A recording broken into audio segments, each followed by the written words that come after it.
ये कहानी किशनगंज नाम के एक छोटे से गांव की है, जहां बिरजू नाम का एक बहुत सीधा साधा और ईमानदार किसान अपनी पत्नी गौरी के साथ रहता था। बिरजू की मालिया हालात बहुत खराब थी। वो गांव के बड़े बड़े जमींदारों के खेत में मेहनत मजदूरी करता था। बिरजू कभी किसी के खेत में काम करता था तो कभी कभी किसी के घर पर जाकर साफ सफाई का काम भी करता था, ताकि उसके घर का खर्चा अच्छे से चल सके। बिरजू इतनी मेहनत करता था, पर फिर भी उसके पास इतने पैसे नहीं बच पाते थे कि वो अपने और अपने पत्नी के लिए अच्छे से 2 वक्त की रोटी का भी इंतजाम कर सके। जैसे जैसे समय बीतता गया, उसकी मालिया हालात और खराब होती गई। इसी बीच बिरजू अपनी पत्नी से बोलता है, गौरी, मुझे माफ कर देना। मेरी वजह से तुम्हें भी इतनी सारी परेशानियों का सामना करना पड़ रहा है। नहीं जी, आप ऐसे क्यों बोल रहे हो? मैं जैसी भी हूँ बहुत खुश हूँ। नहीं गौरी, मुझे नहीं लग रहा है। मेरी इस गरीबी ने मेरे साथ तुम्हें भी पिस के रख दिया है। आप इतने परेशान क्यों हो रहे हो? आप जितना भी कमा रहे हो, हम उसमें ही गुजर बसर कर लेंगे। और अगर आपको इतनी चिंता हो रही है तो अब से हम दोनों मिलकर और मेहनत करेंगे। आपके साथ साथ मैं भी आस पड़ोस के लोगों के यहाँ छोटा मोटा कोई काम देख लेती हूँ। नहीं गौरी, मैं तुम्हें पहले ही बहुत परेशान कर चुका हूँ, और अब तुम किसी और के यहाँ काम करो, ये मैं नहीं देख पाऊंगा। तो आप सब चिंता छोड़कर अपने काम पर ध्यान दीजिए और मेहनत करिए। बाकी सब ऊपर वाले के भरोसे छोड़ दीजिए। पर मैं भी क्या करूं? मैं कितनी भी मेहनत क्यों ना करूं, मुझे मेरे मेहनत के हिसाब से यहाँ कोई मजूरी देता ही नहीं है। अब तो पहले की तरह काम भी नहीं मिल रहा है। गौरी, मैं सोच रहा हूँ कि अब शहर जाकर काम करूं। यहाँ दिन रात मेहनत करता हूँ, लेकिन हमें सही से 2 वक्त की रोटी भी नसीब नहीं होती है। शहर में मेहनत करूंगा तो कम से कम पैसे तो ज्यादा मिलेंगे। पर आप शहर चले जाओगे तो मैं यहाँ अकेली कैसे रहूंगी? आपके बिना यहाँ मेरा कोई नहीं है। मैं समझता हूँ गौरी, पर कुछ ही समय की बात है। मुझे जैसे ही अच्छी नौकरी मिल जाएगी तो मैं वहां 1-2 साल कमाकर कुछ पैसे बचा लूंगा। फिर उन पैसों से यह गांव में कोई दुकान खोल लूंगा, ताकि तुम्हारे साथ रह सकूं। नहीं जी, मुझे ज्यादा पैसों का लालच नहीं है। अभी मैं जिस हाल में हूँ मैं उसी में खुश हूँ। मैं तुम्हारी भावनाओं को समझ रहा हूँ गौरी, लेकिन हमारी हालत देखकर मुझे कुछ ना कुछ तो करना ही होगा। ठीक है, अगर आपको यही सही लग रहा है तो जाइए, लेकिन अपना ख्याल रखना। मैं आज आपका सामान बांध देती हूँ, आप कल चले जाना।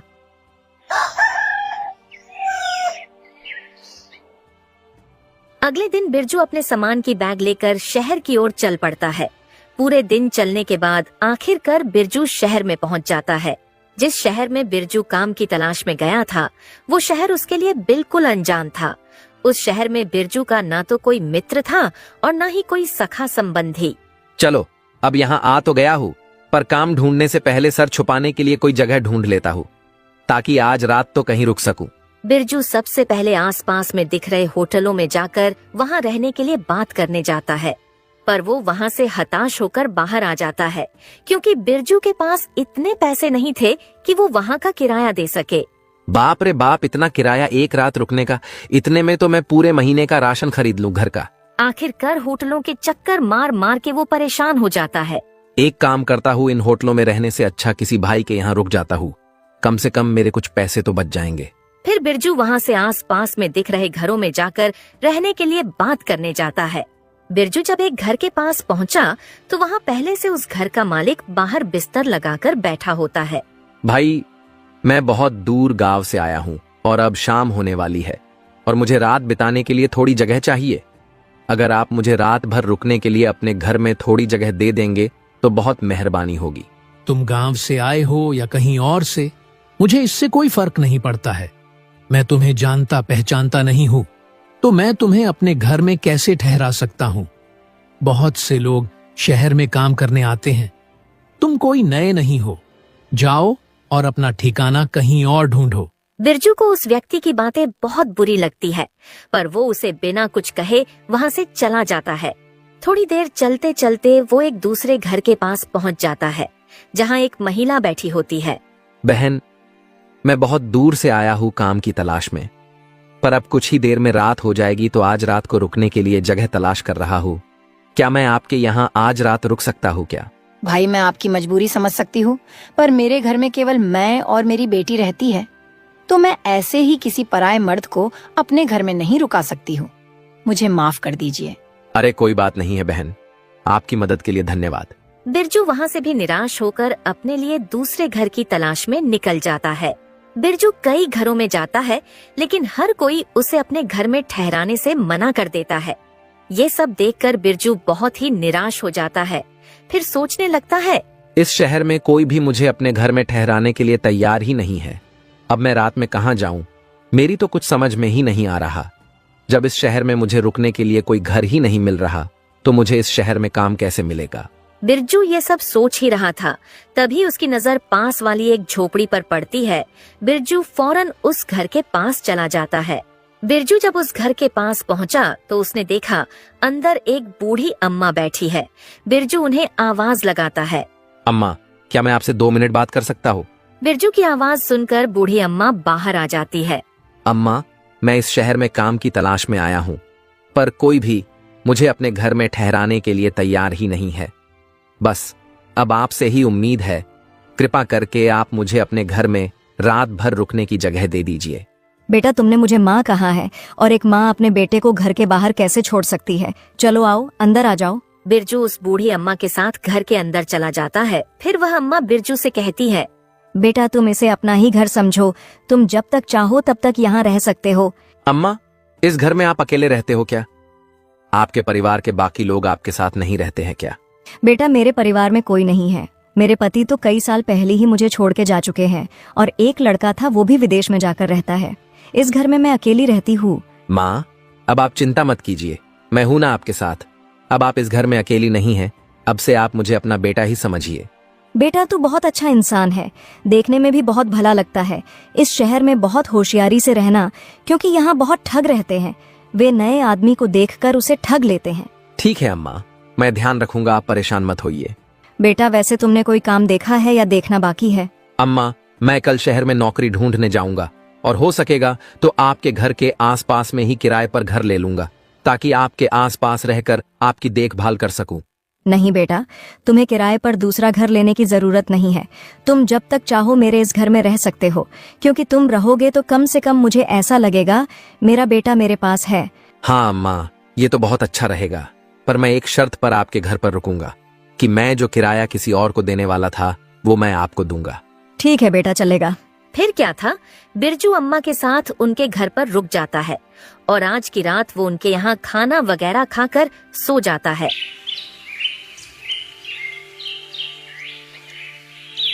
अगली सुबह सुबह बिरजू काम की तलाश में निकल जाता है।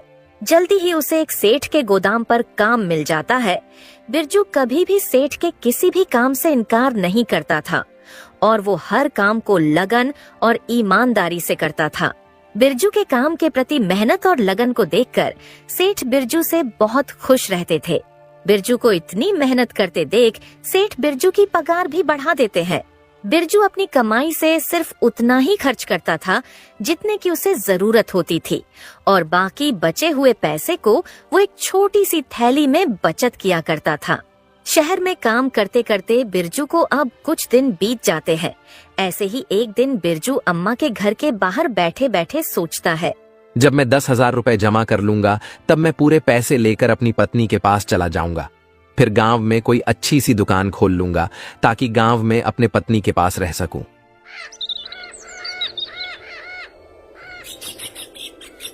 ऐसे ही देखते देखते 2 साल बीत जाते हैं। बिरजू बहुत मेहनत करता है और थोड़ा थोड़ा करते करते 10,000 रुपए जमा कर लेता है। एक गरीब आदमी के लिए 10,000 रुपए बहुत बड़ी कीमत होती है, इसलिए बिरजू अम्मा से कहता है, अम्मा, अब मेरे पास पूरे 10,000 रुपए हो गए हैं। अब मुझे चिंता हो रही है और अब किसी कारण ये रुपए कहीं खो गए या फिर किसी ने छीन लिए तो बड़ा ही अनर्थ हो जाएगा। इसलिए इतने बड़े रकम को अपने साथ लिए घूमना तो बेवकूफी होगी और इस घर में पैसे छुपा कर रखना भी सही नहीं है। क्या पता मुझे कोई पैसे छुपाते देख ले और बाद में पैसे चुरा कर ले जाए, तो फिर मुझे तो खाली हाथ ही घर लौटना पड़ेगा। आजकल किसी पर भी भरोसा नहीं किया जा सकता है। बहुत ही बदमाश और बुरे लोग रहते हैं इस शहर में, इसलिए अब मुझे अपने घर चले जाना चाहिए। बेटा, तू सही कह रहा है, लेकिन बेटा तू इतनी जल्दी अपने गांव क्यों जा रहा है? थोड़े दिन और रुक जा। अम्मा, रुकना तो मैं भी चाहता हूँ, लेकिन मैं इन पैसों की वजह से जा रहा हूँ। बेटा, तू एक काम कर, तू इस शहर के मशहूर जमींदार गिरिधर लाल के पास चले जा और अपने पैसे तू उनके पास रख दे और जब तुझे घर जाना होगा तब तू अपने पैसे गिरिधर लाल से वापस ले लेना। लेकिन अम्मा, मैं उस जमींदार के पास अपने पैसे कैसे रख सकता हूँ?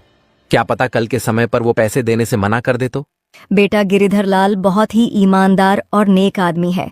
तुम बेफिक्र होकर अपने पैसे उसे दे सकते हो। शहर में ऐसे बहुत से लोग हैं जो अपने पैसे उसके पास रखते हैं। अम्मा की बात मानकर बिरजू अपने 10,000 रुपए लेकर गिरिधर लाल के पास पहुंच जाता है। जमींदार अपने सामने नए आदमी को देखकर बोला, कौन हो भाई तुम, और तुम यहाँ क्यों आए हो? पहले तो तुम्हें कभी यहाँ नहीं देखा। जमींदार साहब, मेरा नाम बिरजू है। मैं यहाँ का रहने वाला नहीं हूँ। मैं तो गांव से यहाँ कमाने आया हूँ। मैंने कई साल तक मेहनत करके अपने पास 10,000 रुपए जमा किए हैं, और आप तो जानते हो शहर का माहौल ठीक नहीं है।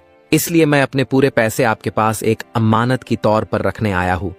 मैंने सुना है कि पूरे शहर में बस एक आप ही है जिसके पास मेरे पैसे सुरक्षित रहेंगे। जब तक मैं इस शहर में रहूंगा और काम करूंगा, तब तक मेरे पैसे आपके पास सुरक्षित रहेंगे। मेहरबानी करके आप इन पैसों को अपने पास रख लीजिए। गिरिधर लाल ने जल्दी से पैसों की थैली अपने पास ले ली और फिर वो बिरजू से बोला, सही कहा बिरजू भाई, तुम्हें अपने पैसे रखने के लिए इससे और बेहतर जगह कहीं नहीं मिलेगी।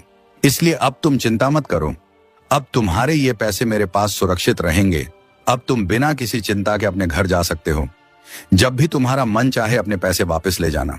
जमींदार की ऐसी बातें सुनकर बिरजू भी बेफिक्र होकर अपने घर चला जाता है।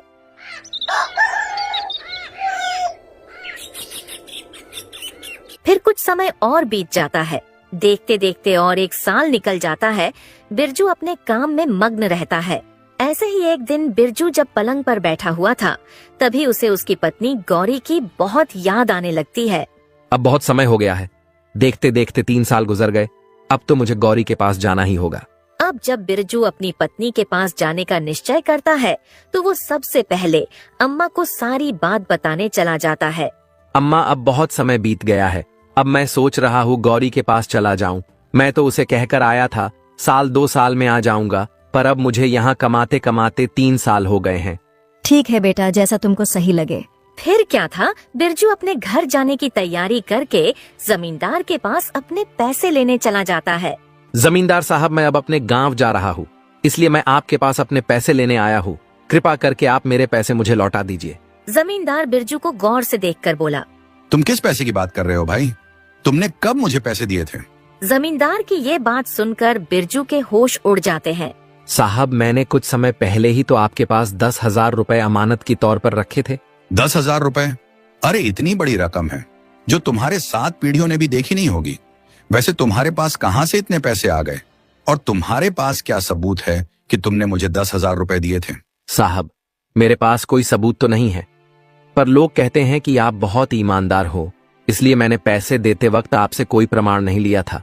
बिरजू जमींदार को अपने 10,000 रुपए की याद दिलाने की बहुत कोशिश करता है, लेकिन जमींदार बिरजू की एक बात नहीं सुनता है। जमींदार अपने नौकरों को बुलाता है और फिर अपने नौकरों से कहता है, ये कोई बहरूपियां हैं और झूठ बोलकर मुझे बदनाम करना चाहता है। इसे मेरे घर से धक्के मारकर बाहर निकाल दो, और याद रहे ये दोबारा मेरे घर में न घुसाए। आखिरकार जमींदार के नौकर बिरजू को उसके घर के बाहर निकाल देते हैं। जमींदार के घर के बाहर आने के बाद बिरजू सोचता है, अब मैं क्या करूंगा? जमींदार ने तो मेरे मेहनत की कमाई हड़प ली है और मेरे पास उनके खिलाफ कोई प्रमाण भी नहीं है। अब मैं क्या करूं? कमजोर और लाचार बिरजू रोते हुए बूढ़ी अम्मा के घर की ओर चल पड़ा।